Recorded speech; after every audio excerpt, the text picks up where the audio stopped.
Shikamoo baba. Yule nani? Huyu mchumba wangu. Mchumba wako toka lini? Ni muda mrefu, sema tu kuwahi kupata bahati ya kuonana naye. Mimi mbona usimjue? Ni mchumba wangu wa muda mrefu, alafu hata nyumbani kwa wazazi nishamtambulisha. Hivi tupo kwenye process za kufunga ndoa. Nyumbani wapi? Mimi si ndo babako. Kule kwa wazazi wangu kule kabisa. Kwa sababu umekapata kabwana kako, ndo unaanza kunikana mimi unasema sio baba yako, si ndio? Wewe mbwa. Kwanza wewe una makosa haya mawili. Cha kwanza unamwaribu mwanangu, cha pili unavaa makoti kama yangu. Alokuruhusu vaa makoti nani? Kuvaa makoti hapa duniani ni kwa ajili ya steering makoti tu. Amrish pull. Vua makoti alafu uondoke. Baby. Mbona mimi kwa wazazi wako nishakufika, huyu nani? Amna, huyu babangu. Acha kujielezea. Hello mpuzi. Yale umepata juzi tu. Hata wazazi wako hatujazitumia vizuri, hatujazifaidi. Tayari umeshaanza kuchukua kakijana wako. Kwanza kanaonekana kana maisha magumu. Katamaliza hela zote. Wewe mbwa, ondoka. Nitakupiga ngumi inaitwa kinasa msukuma. Pumbavu zako. Baby, mbona sielewi? Usimuite mwanangu baby wewe.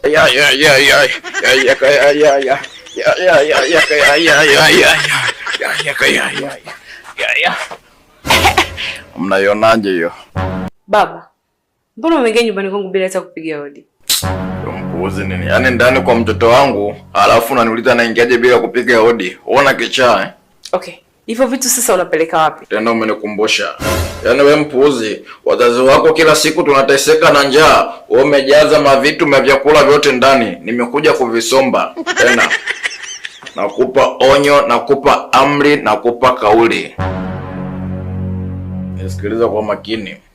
Kuanzia mwisho wa mwezi huu, ukipata hela, kitu cha kwanza unaleta vyakula nyumbani. Kiloba cha unga, kiloba cha mchele na sukari. Na hatutaki dagaa, nyama tu. Mbwa wewe, kauli ya baba haipingwi. Sirudie. Nikirudi nisikute maharage, nyama. Baba. Violet, nimekuja kwako. Mimi ni mgeni wako leo. Hivi unavyoniona ni mkimbizi. Ndugu zangu wote wamenifukuza. Na yote ni kwa sababu ya mapenzi yako. So please, naomba unipokee. Hivyo una akili wewe? Uone aibu? Haya mkimbizi umesikia hapa, si ndio tunapokea wakimbizi? Unajua tuko subiri nikakuona kijana wa ajabu. Umpige mdogo wako tikisa mimi, afu unajua kabisa sikupendi, sikutaki. Wewe. Naomba usiniharibie siku. Hapa kwetu hakuna makazi. Haya unakuja hapa mimi nakupokea. Binyamikuti namwambiaje? Na kwanza nakupokea kama nani yani? Okay. Mimi najua jinsi ambavyo unanichukulia. Lakini wewe haujui jinsi gani mimi najisikia kwako. Kwa siwezi kukulaumu sana. Lakini kiukweli mimi nateseka sana kuhusu mapenzi yako Violet. Najiona kabisa nimeshakuwa mrahibu katika penzi lako. It's true. Sometimes hata mimi mwenyewe psychologically nahisi kuna vitu haviko sawa. Kiasi ambacho naona kabisa nimeathirika na kuingia katika tatizo la kiakili ambalo kwa kitaalamu linanifanya niwe ni mtu ambaye anaitwa ndondocha la huba. Ni kweli. Mimi ni ndondocha la huba. Nitolee ndondocha yako hapa. Sasa kama wewe ndondocha la huba si wewe, inanihusu nini mimi? Manyanya, naomba nisikujibu majibu mabaya ukajisikia vibaya. Fanya safari uende. Come on, no. Right, usiseme hivyo. Kwa sababu wewe ni mtu pekee ambaye umenifanya mimi niatende haya yote. It's because I love you. Please. Fikiria chochote ambacho unaweza kunisaidia. Mimi sina pa kwenda hapa kijijini. Nilikutuma? Sio mwenyewe na halmashauri zako za kichwa. Haya nenda Manyanya, usiniharibie siku. Beba mizigo yako uende bwana, nini unatia huruma hapa?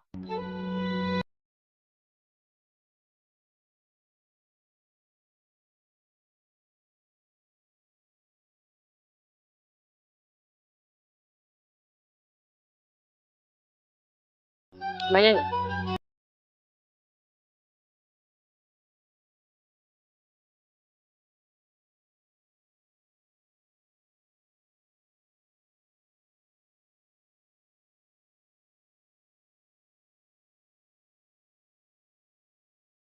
Asa Romeo yote anatokea wapi? Unajua kabisa mimi hakuna chochote na Manyanya kinachoendelea. Manyanya. Unamhitaji wewe? Unamhitaji wewe? Shahidi. Unaona? Wewe mwenyewe anakuita shemeji. Lakini pia ni wewe una chaguo lako kwamba tunaweza tukamfukuza au ukampokea. Okay, haina shida. Ruhusu aingie ndani. Wewe ujishikilie hapa kwa watu. Habari zako sio unakula, najua hapa una msaada wowote, unasaidiwa tu, si ndio? Baby, aoge huyo. Wewe ukiona aoge tu kuoga mfukuze. Maana hata kama hapo kwenye kiberiti chao kule. Wewe subiri bwana. Unajua kiuhalisia hili jambo ambalo nalifanya ni unyanyasaji wa haki za mwanaume ambao automatically unaweza ukaniingiza katika tatizo ambalo linaitwa upungufu wa nguvu za kiume ambalo kitaalamu inaitwa male impotency, na mimi siko tayari kabisa kuimpotensika. No. Kumbe bado mjinga eh? Yaani haya yote yanatokea ujifunzi. Mimi nakutetea wewe hapa, unaweza kusema masuala anyway, kitaalamu itakuwa affect. Nenda. Kama unapakwenda nenda. Alafu vai nisikilize. Unajua nimekumisi sana mpenzi wangu. Una muda mrefu hujaje. Nisisahau. Hivi na wiki moja sijeje? Yeah. Manyanya.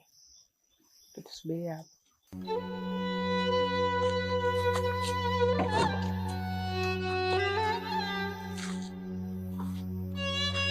Alafu nisisahau. Ukikaga hapa ndio unajifanya una paralyze. Sasa leo paralyze. Ndugu zako si hawakutaki na sisi tunakutupa huko. Usinifanye. Niache huko. Wagwan my people. Ewe kijana mwenzangu ambaye una ndoto kubwa, ambaye unatafuta hela usiku na mchana kuhakikisha kwamba unakuja kuishi maisha unayoyataka. Upaki GLC pale Maji Wagon nayo 300 kwenye parking. Kwenye huo mchakato wa kuyatafuta maisha unayoyataka, hakikisha kwamba ikatokea umeingia kwenye masuala ya mahusiano. Mwanamke kaingia katikati ya huo mchakato. The least you can do, hakikisha kwamba huyo mwanamke ana kifua. Huyo mwanamke ana moyo mgumu. Kwa sababu sisi kama vijana watafutaji ambao tunataka kujipata. Leo unaweza kufanya dili na mtu huyu, kesho utafanya dili na mtu yule. Kesho utafanya mishe hii, kesho utafanya mishe hile. Most likely kuna possibility kesho ukakosana na mtu, ukafanya dili la mtu mkakupishana kwenye biashara. Si unajua tena? Ukapiga dili ambalo hutakiwa kupiga hilo dili. Ukakosana na serikali, ukakosana na watu binafsi. Domino start falling. Vitu vinaingia tense. Watu wanakutafuta, watu ongoza kake wanakutafuta, watu wa binafsi wanakutafuta, mara pila huyo mtu yuko wapi. Ikaonekana kwenye maisha yako kuna weak link ambao nani? Manzi yako. Wamembananisha sehemu watu ambio, huyu mtu yuko wapi? Je, ataweza kujishikilia? Au ndo kakamatwa saa 6 dakika 10, saa 6 dakika 20 tayari. Vibao viwili tutaweka shatu wa roki. Mimi nijua tu. Mimi mwambia mwanaume, anatafuta matatizo. Unaona sasa? Bila saba. Mimi namuona anaingia natoka. Juzi kashikana, kapigiwa simu saa 6, katoka, kana kutana rafiki yake posta. Kashatoa kila kitu rafiki yangu. Hakikisha kwamba huyo mwanamke unayemuingiza kwenye maisha yako, kwenye process ya utafutaji wako, hakikisha na kifua. La sivyo, she will be your biggest downfall.